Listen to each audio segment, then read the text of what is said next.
อย่าลืมนะกฎหมายประเทศไทยแม้แต่กระทั่งหมาจรจัดกฎหมายไทยยังคุ้มครองเลยเนาะนับภาษาพี่สังคนสวัสดีครั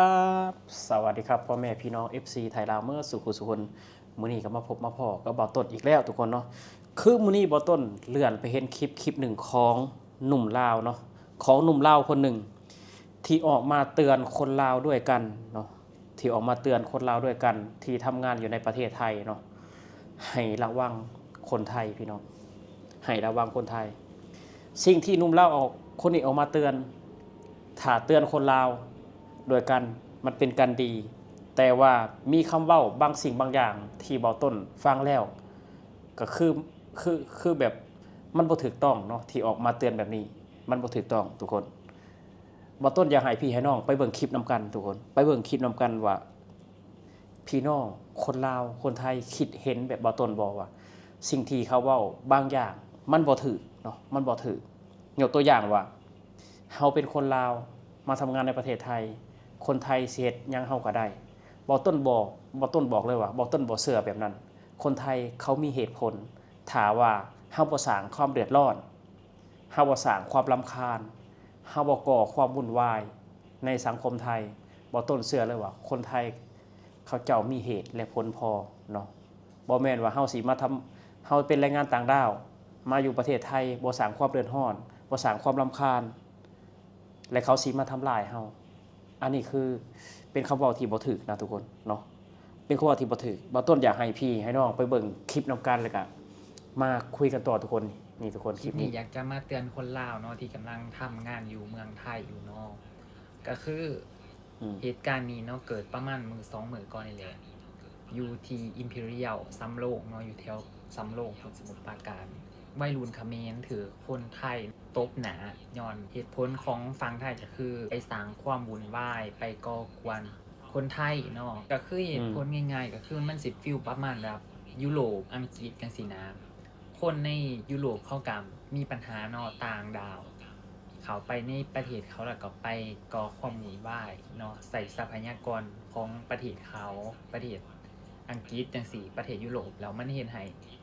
คนในศาสตร์เขามันบ่พอใจเนาะก็เลยได้ออกมาคือดังในคลิปเนาะทุกคนไปหาเบิ่งก็น่าจะเห็นและก็อยากมาเตือนคนลาวเนาะให้ระมัดระวังเพราะว่าคนไทยตอนนี้เขาบ่พอใจก็คือต่างดาวเขามาหากินในประเทศไทยหลายแห่งแล้วมันเฮ็ดให้เขาบ่โอเคนะเขาบ่พอใจตอนนี้ก็คือเขาล่าอยู่มีกัมพูเชียแล้วก็มีพม่าเนาะในไทยก็สิมีประเทศแหละที่เขามาเฮ็ดเวียกในไทยหลายกว่าหมู่ก็คือกัมพูเชียเมียนมาแล้วก็ลาวคันสิว่าล่ะคนลาวที่หากินในไทยนี่ก็เป็นล้านอยู่ได้ทุกคนในฐานะที่ตัวเองก็เป็นคนลาวสมมุติว่าเห็นคนไทยตบหน้าคนลาวจังซี่โดยที่เฮาบ่ทันได้เฮ็ดหยังผิดจังซี่นะอยู่ซื่อๆเข้ามาแนมเฮาเป็นภัยคุกคามเขาแล้วเขามาตบเฮาจังซี่เฮาคือสิเอาเรื่องเขาบ่ได้เพราะว่าเขาก็คนไทยเนาะเขาก็สิมีข้ออ้างเพื่อที่จะปกป้องตัวเองนั่นแหละเนาะทุกคนก็คือเฮามาอาศัยบ้านเมืองเขาหากินก็คือเฮาเป็นหยังบ่ได้นอกจากกลุ่มหน้ากลุ่มตารับชะตากรรมต่อไปเนาะเลยอยากให้ทุกคนระมัดระวังเพราะว่าคันเฮาถูกตีถูกรังแกเฮาก็คือสิใช้ชีวิตบ่ม่วนนั่นแหละทุกคนอยากให้ทุกคนได้ระมัดระวังตัวเองเด้อเพราะว่าก็คือเห็นตอนนี้มันกำลังเป็นกระแสเนาะคลิปนี้ก็มีแต่ซ้ำนี้ก่อนเนาะคันว่ามีอีหยังก็สิมาอัปเดตให้ฟังฝากกดติดตามเด้อบ๊ายบายนี่เราทุกคนนี่ก็คือคลิปของหนุ่มลาวคนหนึ่งเนาะคลิปของหนุ่มลาวคนหนึ่งที่ออกมาเตือนคนลาวโดยกันเนาะถ้าเตือนคนที่เฮ็ดพิษสร้างความวุ่นวายให้ประเทศไทยเนี่ยอันนี้บ่ต้นแบบว่าเห็นดีนำเนาะแต่ว่ามีคำเว้าบางคำเพิ่นว่าเฮาเป็นคนต่างดาวถ้าคนไทยบ่พอใจเฮาก็ต่อสู้หยังบ่ได้บ่ต้นเชื่อเลยนะว่าคือบ่ต้นนี่เนาะบ่ได้สร้างความรำคาญบ่ได้สร้างความเดือดร้อนให้ไผคือเฮามาทำงานเฮาก็มีเฒ่าแก่คุ้มครองอยู่แล้วกฎหมายประเทศไทยเนี่ยเพิ่นบ่ได้ปกป้องคนผิดเนาะกฎหมายนี่คือใช้มาตรฐานเดียวกันบ่ว่าแต่ต่างชาติต่างดาวเนาะทุกคนถ้าว่าเฮาอยู่แบบบ่สร้างความเดือดร้อนให้ไผและมีคนมาทำลายเฮาก็สามารถแจ้งความได้เนาะสามารถแจ้งความได้บ่ต้นเชื่อว่าคนไทยเขามีเหตุผลพอทุกคนถ้าว่าต่างดาวมาสร้างความเดือดร้อนรำคาญมาตั้งกลุ่มตั้งแก๊งกันในประเทศไทย เฮ็ดให้คนไทยบ่พอใจเฮ็ดให้คนไทยทำลายอันนั้นมันก็ถึกแล้วเนาะทุกคนอันนั้นมันก็ถึกแล้วเพราะว่าคนไทยเขาบ่ได้ขี้ขาดตาขาวเด้บ่คือบ้านเฮาเด้คือบ้านเฮานี่เฮ็ดปล่อยให้คนต่างชาติมารังแกคนลาวแต่คนลาวก็บ่ได้กล้าต่อสู้กับเขาคือคนไทยนี่เขาเจ้าปกป้องประเทศเขาเจ้าปกป้องสังคมเขามันก็ถึกแล้วเนาะมันก็ถึกแล้วสำหรับคนใดที่มาตั้งกลุ่มนะอันนี้คือบ่ต้นบ่เห็นดีเลยเนาะบ่ต้นให้เจ้าของประเทศเพิ่นจัดการเลยคือคนลาวดีๆหลายคนเขาก็บ่ได้สร้างความเดือดร้อนให้สังคมไทยนะคือว่าเฮามาทำงานเฮาก็มีเฒ่าแก่คุ้มครองเฮามีกฎหมายคุ้มครองกฎหมายแรงงานก็มีอยู่แล้วถ้าเฮาบอกนอกลู่นอกทางเนาะทำงานทานข้าวนอนทำงานทานข้าวนอนและไผสิมาเฮ็ดหยังกับเฮา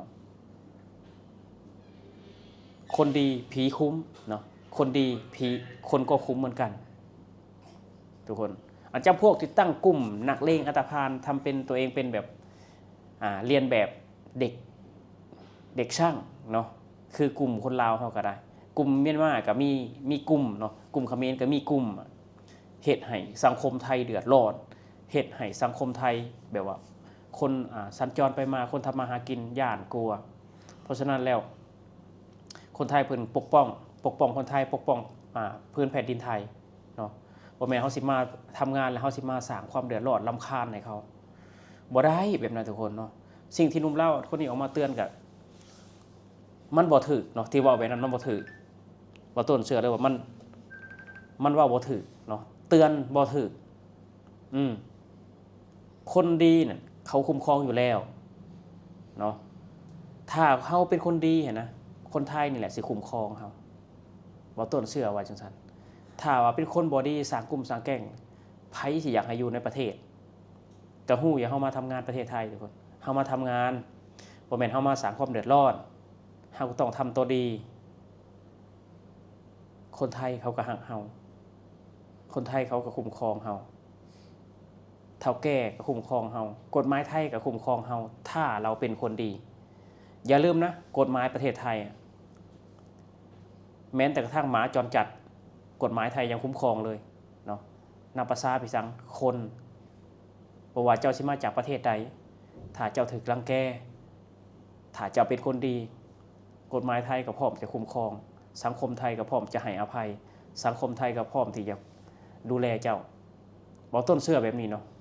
ออกมาเตือนแบบนี้คือมันบ่ถูกมันบ่เข้าใจความหมายของสังคมไทยเนาะบ่แม่นว่าเพิ่นเป็นเจ้าของประเทศแล้วเพิ่นสิแบบว่ารังแกไผก็ได้บ่ประเทศไทยเพิ่นมีกฎหมายบ้านเมืองมีคือมีแปรทุกคนเนาะแต่ที่จริงเนาะคือสังคมไทยเพิ่นบ่ได้เป็นสังคมที่ขี้ขลาดถ้าว่าต่างชาติมารังแกคนในชาติคนไทยเขาบ่ยอมแน่นอนทุกคนคือในตำนานที่ผ่านมาประเทศไทยไม่เคยเป็นหัวเมืองขึ้นของใครเนาะทุกคนคือประเทศไทยนี่บ่เคยเป็นหัวเมืองขึ้นของประเทศอื่นเลยนี่แหละคือความกล้าความปกป้องประเทศในสังคมก็เช่นกันเนาะเพิ่นบ่อยากให้แรงงานนี่นะที่ทำมาหากินในประเทศไทยนะมาตั้งกลุ่มตั้งแก๊งเนาะมาหางานมาทำงานครับคือมาทำงานมาหาเงินก็คือมาหาเงินเนาะถ้าว่าเจ้าอยากเป็นนักเลงอันธพาลบ่ต้องเข้ามาประเทศไทยอยู่บ้านเจ้าของบ่ต้นก็ยังฝากไว้เท่านี้เนาะทุกคนแบบว่าหนุ่มลาวคนนี้ก็ออกมาเตือนก็บ่ถูกเนาะบ่ต้นฟังเลยก็โอ้มันคัดหูว่าไงซะมันคัดเตือนแบบบ่ถูกเนาะเตือนแบบใส่ร้ายคนไทยเนาะแบบนี้เตือนแบบใส่ร้ายคนไทยเลยเตือนแบบบ่ฮู้เหตุฮู้ผลเนาะทุกคนสำหรับคลิปนี้เนาะทุกคนก็ฝากกด Subscribe กดไลค์กดแชร์เพื่อเป็นกำลังใจให้บ่ต้นให้คลิปต่อไปเนาะทุกคนบ่ต้นก็อาศัยอยู่ในประเทศไทยก็เกือบ20 ปีแล้วทุกคนก็เฮาเป็นคนดีสังคมก็คุ้มครองเฮาเนาะสำหรับคลิปนี้ก็ขอให้ทุกคนจงมีแต่ความสุขความเจริญสุขภาพแข็งแรงตลอดปีตลอดไปสวัสดีครับผม